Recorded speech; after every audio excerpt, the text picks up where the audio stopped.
Assalamualaikum warahmatullahi wabarakatuh. Selamat pagi anak-anak. Ya, kembali lagi pagi ini berjumpa dengan Pak Eko. Melanjutkan pembelajaran kita yaitu tema 9, subtema kedua. Nah, sekarang kita akan belajar PB1 dan PB kedua. Nah, sebelum pembelajaran dimulai, anak-anak Pak Eko mau mengucapkan kemarin tanggal 2 Mei diperingati sebagai Hari Pendidikan Nasional. Nah, di sini sudah ada tampak tokoh pendidikan ya, Bapak Pendidikan. Siapa itu? Ya, ya benar, Ki Hajar Dewan Toro. Ya, pesan Pak Eko, walaupun belajar dari rumah dalam masa pandemi ini, kita harus tetap semangat, tidak boleh putus asa, ya, raih cita-citamu, ya, setinggi yang kamu bisa. Kuncinya satu, tekun, mau berusaha, dan tidak mudah putus asa. Nah, baik anak-anak, mari kita lanjutkan pembelajaran kita pada hari ini.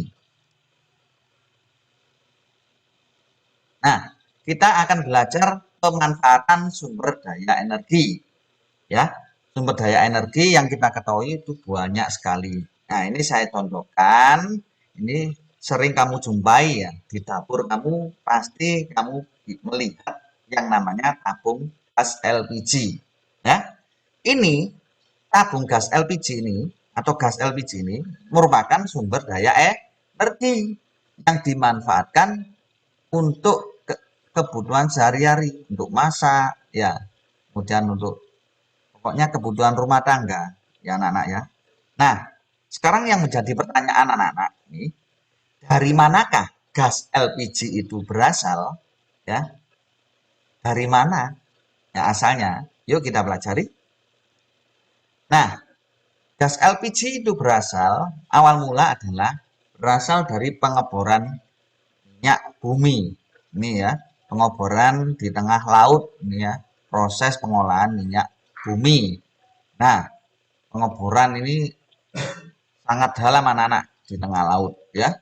Nah, kemudian dari pengeboran ini belum jadi anak-anak, masih butuh yang namanya ini, gambar ini, proses pengolahan minyak bumi. Nah, ya, macam-macam hasilnya, ada gas, ada bensin, ada minyak tanah, ya, ada oli, aspal, aftur, macam-macam. Nah, ini harus dilakukan proses pengolahan dulu. Nah, tidak bisa setelah dibor langsung digunakan, itu tidak bisa, anak-anak. Nah, setelah hasil proses pengolahan itu, maka jadilah nih seperti gambar di bawah ini. Ada yang jadi BBM. Nah, ini ada bahan bakar pesawat terbang aftur. Kemudian ada gas LPG yang kita gunakan kebutuhan sehari-hari untuk masak. Ya, seperti itu anak-anak. Nah, sumber energi itu ada proses perubahan energi juga. Ya, dalam pemanfaatan sumber energi itu ada proses perubahan energi yang terjadi. Nah, coba ini saya gambarkan, ini ada gambar orang lagi setrika anak-anak ya. Ini adalah bentuk pemanfaatan sumber energi apa? Listrik ya, sumber energi listrik. Nah, dari sumber energi listrik ini terjadi perubahan energi dari listrik menjadi panas ya, dari listrik menjadi panas. Silika ini maka menjadi panas dan bisa digunakan untuk merapikan baju ya yang kusut gitu. Kemudian ini ada gambar anak main layang-layang.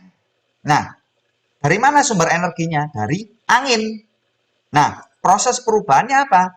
Dari angin menjadi gerak sehingga layang-layangnya dapat terbang. Nah, yang ketiga ada nih sumber energi matahari. Nah, ini ya digunakan oleh masyarakat untuk kebutuhan sehari-hari. Salah satunya adalah menjemur pakaian. Nah, apa perubahan energi yang terjadi di sini? Ada energi cahaya atau panas yang menjadi panas. Ini cahaya sinar matahari menjadi panas. Nah, sekarang kita akan pelajari jenis sumber daya alam. Ya, sumber daya alam itu macamnya ada dua anak-anak. Ya, Ya, ada dua.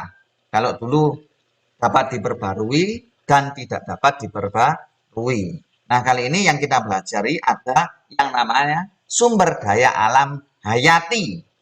Ya, apa itu? Asalnya dari makhluk hidup. Ya, sumber daya alam hayati dari makhluk hidup, hewan, ya, tumbuhan macam-macam. Nah, berikutnya yang kedua adalah sumber daya alam non hayati. Ya, ya asalnya bukan dari makhluk hidup. Nah, misalkan seperti batu-batuan, ya sebagainya itu, aluminium, besi, ya itu contohnya. Nah, sumber daya alam ini anak-anak, ini adalah sebagai modal pembangunan. Loh, kok bisa, Pak? Nah, dari mana modal pembangunannya? Nah, dari hasil sumber daya alam ini, ya, hewan, ada hasil panen sayuran, ada bahan bakar minyak. Ini yang biasanya kita jual, ya, atau biasanya Indonesia melakukan ekspor ke negara yang lain, mesti ada yang namanya pajak dan keuntungan. Nah, dari hasil pajak, nah, dan keuntungan inilah yang digunakan untuk pembangunan di Indonesia. Sehingga semakin lama Indonesia akan semakin maju. Ya, ini nah hasil-hasil sumber daya alam ini yang dimanfaatkan untuk sebagai modal pembangunan guna kesejahteraan masyarakat anak-anak. Nah, sekarang kita akan mempelajari lagu Tanah Airku. Nanti di buku paket juga ada ya. Lagu Tanah Airku ini menggambarkan tanah air kita, yaitu apa? Indonesia. Nah, ini ciptaan Ibu Sud anak-anak. Nah, ini ada biramanya 4/4. Ya, temponya alar gitu, lambat ya. Nah, seperti kamu tahu ya, nanti bisa kamu nyanyikan sendiri. Contohnya seperti itu ya. Ya, tanah air ku tidak kulupakan dan seterusnya. Nanti kamu pelajari sendiri, ya. Nih. Nah, sekarang kita akan beralih ke pelaksanaan hak dan kewajiban secara seimbang. Kenapa anak-anak harus dilakukan secara seimbang? Supaya berjalan dengan baik, tidak menimbulkan kesenjangan atau permasalahan. Nah, untuk mewujudkan rasa bangga kita dan rasa cinta terhadap tanah air, yaitu dengan cara melaksanakan hak dan kewajiban kita dengan baik. Nah, ini saya contohkan di bawah ini. Kewajiban kita sebagai warga negara, apa saja? Itu menjunjung hukum dan pemerintahan Indonesia. Kita wajib ya menaati hukum dan pemerintahan Indonesia. Yang kedua, menjaga kelestarian lingkungan sekitar. Nah, itu kewajiban kita. Kalau kita tidak menjaga, maka kelestarian lingkungan akan rusak. Nah, yang ketiga, membayar pajak. Nah, kewajiban kita sebagai negara yang baik harus membayar pajak. Nah, ada lagi mengikuti pendidikan dasar. Wajib anak-anak. Kenapa? Untuk generasi penerus kita supaya nanti ada cita-cita yang dapat kita raih. Nah, caranya bagaimana? Harus mengikuti pendidikan atau sekolah anak-anak. Nah, kalau tidak sekolah, mau jadi apa kita? Ya. Nah, caranya dengan ini tadi. Sekolah. Nah, masih banyak lain lagi kewajiban kita sebagai warga negara. Nah, yang kedua, ini ada hak sebagai warga negara. Ya, hak. Nah, tadi ada kewajiban, sekarang ada hak sebagai warga negara. Apa hak kita? Tuh, menikmati persamaan dan kedudukan di muka hukum dan pemerintahan. Kita dapat hak anak-anak. Ya, persamaan dalam kedudukan di hukum. Yang kedua, menikmati hidup yang layak, hak kita itu. Mengeluarkan pendapat, hak kita. Misalkan dalam satu kelas ada pemilihan ketua kelas, kita mengeluarkan pendapat. Nah, boleh, itu hak kita, ya.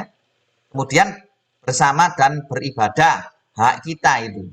Beribadah menurut agama dan kepercayaan masing-masing. Membela negara, hak kita. Mendapatkan pendidikan yang layak, hak kita. kita berhak mendapatkan pendidikan yang layak. Kemudian menikmati kekayaan alam. Nah, ini sumber daya alam yang kita miliki di Indonesia ini adalah hak kita untuk menikmatinya. Akan tetapi tidak boleh secara sembarangan atau seenaknya sendiri. Nah, itu anak-anak penjelasan sedikit dari Pak Eko. Apabila nanti dalam proses pembelajaran dirasa kurang mengerti, nanti bisa ditanyakan langsung ke Pak Eko. Sekian anak-anak, kurang lebihnya Pak Eko mohon maaf. Assalamualaikum warahmatullahi wabarakatuh.